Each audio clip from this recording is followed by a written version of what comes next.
All right, timeline. I like this. This is one of my favorite things to talk about.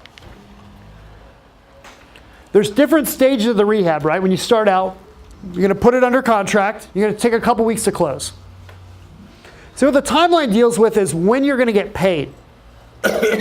So if you want to make money, if you want to get a check this year by flipping a house, it's probably not going to happen unless you bought something a couple months ago. So here's a typical timeline. You got 2 to 3 weeks to close. 8 to 10 weeks for the rehab on average, depending on how extensive it is, depending on a number of things. It's about 2 months, right? You've got to market the house, you got to sell it, you got to resell it. It'll take 30 days, 60 days, depending on the area. Then you got to close. Remember when closings used to happen in like 2 or 3 weeks or like 30 days? Now they just automatically put 45 or sometimes 60 days out. It's like, man, what are these people doing? And you know the loan officer doesn't start working on it for 30 days because he knows he's got 45 days out, right? But you're looking at 4 to 6 weeks to close. So overall, your timeline, and this is important. This is what happens a lot of times. People they want to get started. They want to do a deal. They put it off for a couple months, or they finish a deal and they wait a couple months to get started. It takes a little bit longer. It takes longer to find a house because they didn't have like a specific timeline that they can measure against what other investors are doing. But this is a pretty typical deal right here. 2 to 3 weeks before you close, 8 to 10 weeks for the rehab, 8 to 10 weeks to sell it, 4 to 6 weeks to close. So all that adds up to is this.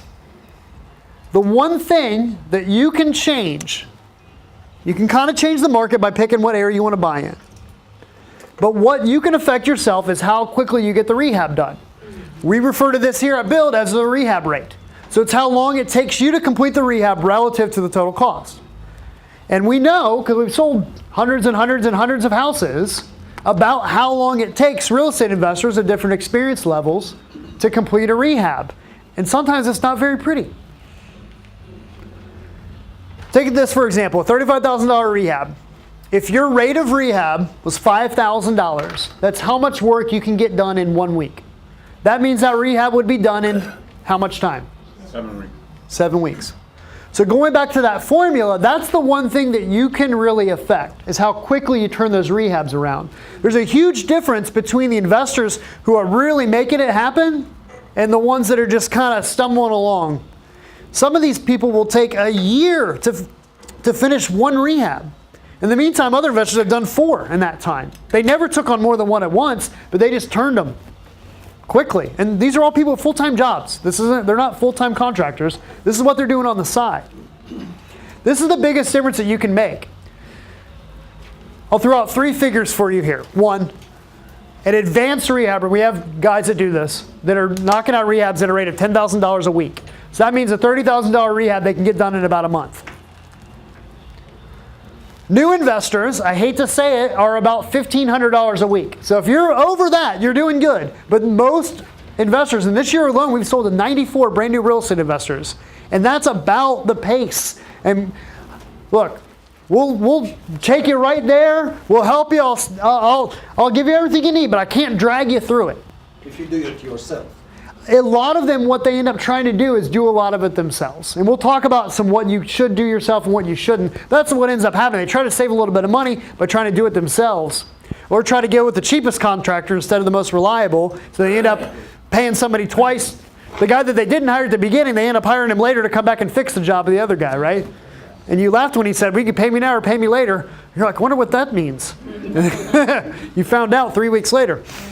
So a good target, though, is about $3,000 to $5,000 a week. Even if you could hit like $5,000 a week, that's good. That means you're not going to rehab out in about 2 months. Anything longer than that, you really just start to lose momentum. You start to, it's like, oh man, I got to go back to the house. And your wife's like, honey, you got to go back to the house. Or if it's like my wife, you're like, honey, can you please go back to the house? Get out of there. One of our investors, he's like, yeah, I just finished my rehab. He's like, I don't know what I'm going to do on Saturday mornings. I might have to take up golf or something to get out of the prep, get out of away from my family. So I don't recommend that. But what I'm saying is this.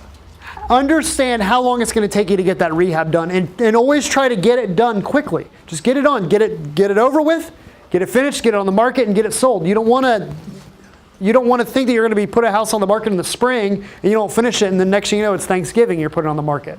So you've got all kinds of carrying costs, you got soft costs, all kinds of weird things happen the longer you have that house. Yes? The dollar amount that you divided the duration of the rehab, is that your profit or your cost of the rehab? Great question. That's the cost of the rehab. So you should know, let me back up here. So you should know what the rehab is going to be on that house. If you buy a property from us, we have a full rehab breakdown of everything that the property needs. And we even have a detailed rehab breakdown. We'll show you the roof is this many square and it's this much per square, this much carpet, this much, like very, very detailed breakdowns. But if you take the overall rehab amount and you divide it by your particular rate that you're going for, and that should give you about your timeline. I'm just telling you the average, if you want to calculate, this would be about $3,000 if you're a brand new investor starting out. And what's the biggest delay? What? What's the biggest delay? What causes the rehabs to take so long? Is it because rehabbers are lazy? No. Was it? Contractors. Contractors, right. Absolutely. It's contractors. It's lining them up. People don't realize when they start that I can't call somebody, what day is this, Thursday? I can't call a contractor and get him out to the job on Monday. If he's worth his salt, he's probably busy. So I might be able to get him out there next week to take a look at the job, and maybe he's available. He can start the week after that. So you're always 2 to 3 weeks out. So you have to always be thinking. We do tons of workshops on this stuff, just on managing your rehab on a week-to-week basis. All right, so taking those numbers and taking those standards, when will you see your first check? Well, 22 to 29 weeks. Remember I said there's little chance you're going to get paid this year? 22 weeks would mean you would get your paycheck from your proceeds of the sale, check in your hand. You're just going to miss taking your girlfriend out for Valentine's Day. But that's if you're busting your hump and you're getting it done. Because remember, a lot of that's just reselling it on the back end and waiting for it to sell in the marketing, waiting to close. That takes 2 or 3 weeks just to close. If you're really slow and you're on the bottom end of that, then you're at April 5th, just in time to buy me a really nice birthday present. But so just in general, what you need to be thinking about is about 25 weeks. So it ranges from 22 to 29 weeks. Now we absolutely have people that blow those numbers way out of the water, and they take 70 weeks, unfortunately. But they just forget about it. They want to stop thinking about it. Look, the house isn't going anywhere, all right? You can't get away from it. It's not a stock that you can just sell and be like, oh, well, there it is. It got to zero. Real estate can go way past zero. Right? Let me say that again. Unlike stocks, real estate can go way, way past zero. It only could take, we've seen investors that are going really good for a while, and then they get real confident, and they start doing more than one rehab or taking on a bigger job, and next thing you know, the wheels just fall off. And when they do, man, get out of the way. But they're stuck with that house, right? So the biggest piece of advice I can give you, no matter how long you've been doing this, unless you really have the means and the skill set to do it and the manpower or woman power, don't do more than one rehab at once. Okay, you can buy a house, fix it up. As soon as that rehab is done, get it on the market, then buy another one. But don't try to manage more than one rehab, particularly if you've got a full-time job. I'm not saying that every single time we've seen the wheels fall off. I'm not saying that every single time somebody's done that, the wheels have fallen off. But I'm telling you, every single time I've seen somebody's wheels fall off, they've taken on more than one rehab.